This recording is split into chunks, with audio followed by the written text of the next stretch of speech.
My name is Jessie Demnar, and this is my major project for COMU3800. The case I will be looking at is the ethical and legal factors involved in the publication and distribution by magazines and newspapers, particularly on online platforms, of photos of celebrity children. These kids are unable to provide consent due to not being of legal age, and their parents also do not give consent unless in situations where being photographed is to be expected, for example at a red carpet event. So there are both legal and ethical aspects to be considered.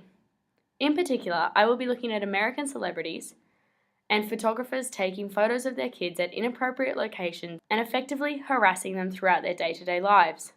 This issue has blown up in the media lately, especially due to the law reforms commenced by Jennifer Garner and Halle Berry against the paparazzi.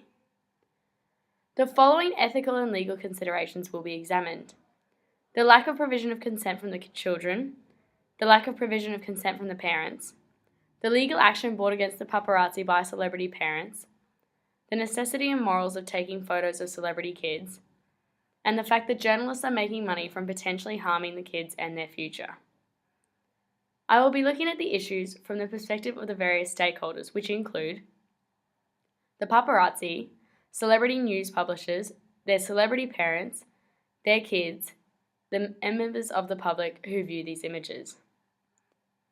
As Anne Helen Peterson put it, no one wants a world of predatory paparazzi, but highly curated and regulated celebrity isn't just boring, it turns us away from the complexities of everyday life. In other words, we want our celebrities to have dramatic, larger-than-life personas, but we also want to see the real aspects of their lives too. Hence the interest in pictures of celebrity kids performing family activities. The first issue I will be looking at is the lack of provision from both the parents and the children, and the subsequent legal action brought against the paparazzi. Legally, these kids cannot give consent for their pictures to be published. However, the parents also cannot stop the paparazzi from taking most of these photos, especially ones taken on public property. Celebrity-led action has resulted in the following bills being passed: the California Assembly Bill 1256, Privacy and Buffer Zones, to include within the definition of personal and familial activity, activities of children occurring at private and public schools, activities occurring at various medical facilities, and activities occurring where a reasonable expectation of privacy exists at other locations.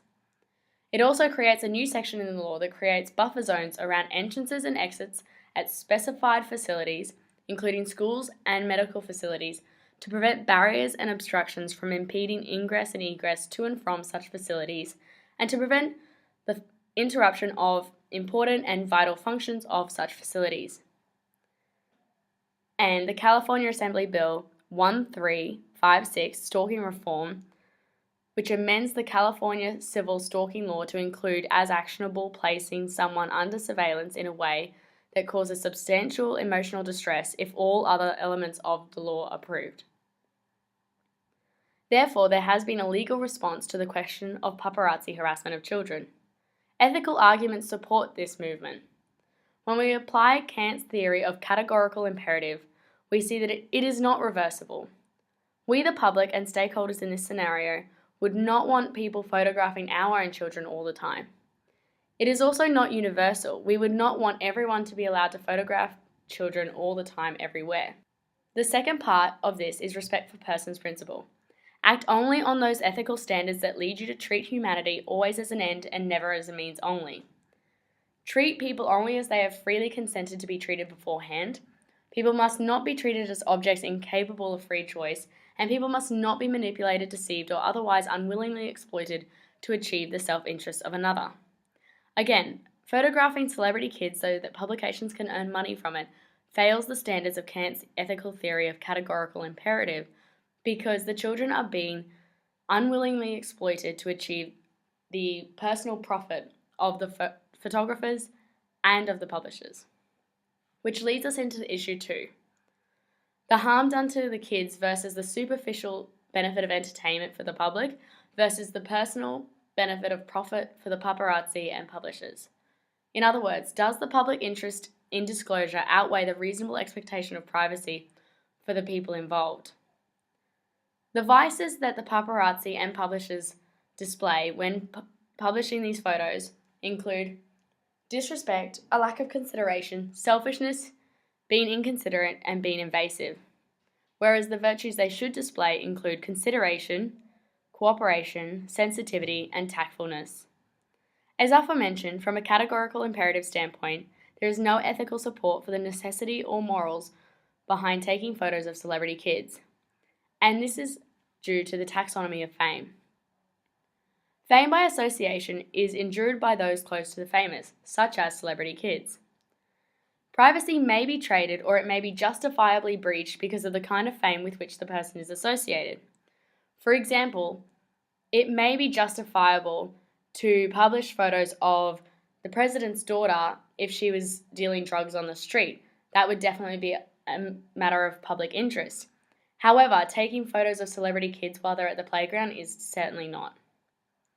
People lose privacy via the media when they become famous, but they become famous, or rather newsworthy, for very different reasons.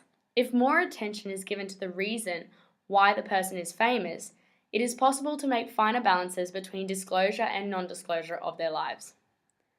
The celebrity kids definitely have a right to privacy, as we would all expect, since they didn't ask to be in the limelight.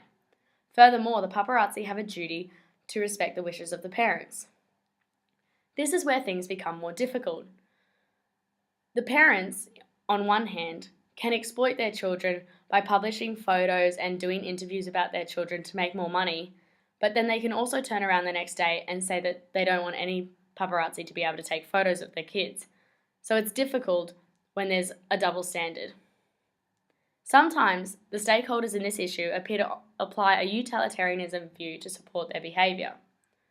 One popular kind of consequentialism is classical hedonistic utilitarianism, the view that says we always ought to do whatever brings the greatest balance of pleasure over pain for everyone affected by our actions. Therefore, the most amount of good for the most people. In this case, because it makes the paparazzi money, the publishers money and popularity, the parents potentially more famous and therefore more money, and the readers happy, it would appear that publishing the photos is the right thing to do in a utilitarianism state. But the kids could definitely still object, seeing as they are the victims in this situation, and this can affect them not only emotionally, but can affect their future prospects. So how to come to a practical resolution to this issue?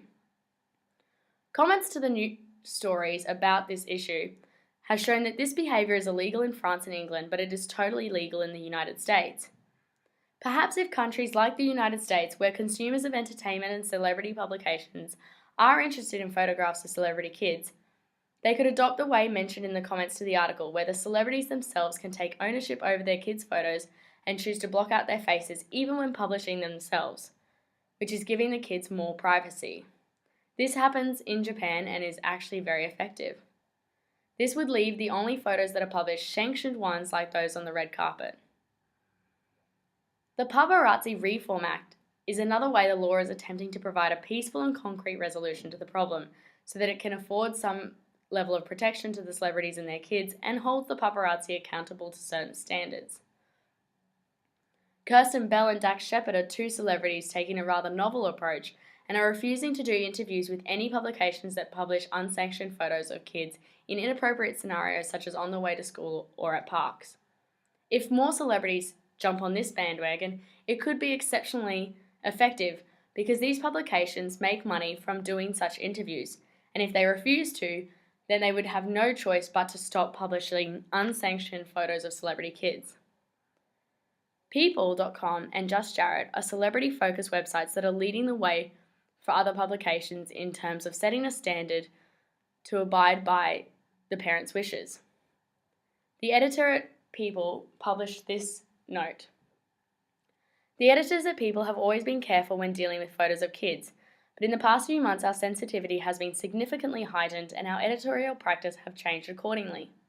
When I took over as editorial director of People in January, I told our staff that People would not publish photos of celeb kids taken against their parents' wishes in print or online.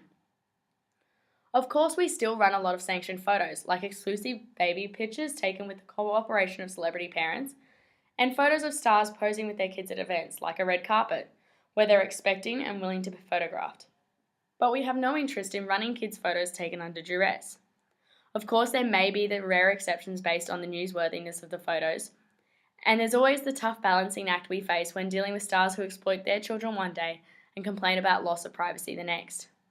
At People, we pride ourselves on covering entertainment and human interest stories with respect for the truth and compassion for our subjects. We grow and evolve by listening to our audience, but also by being fair to the people we write about in print and online. This is quite a fair stance to take on the issue, and we can see with all these various resolutions, the Paparazzi Reform Act, celebrities taking a stand against publishers, and People.com and Just Jared, there are ways that we can practically come to a resolution to this issue, and if celebrities want to take a stand, they can be effective, but it will only be effective if they do it in numbers.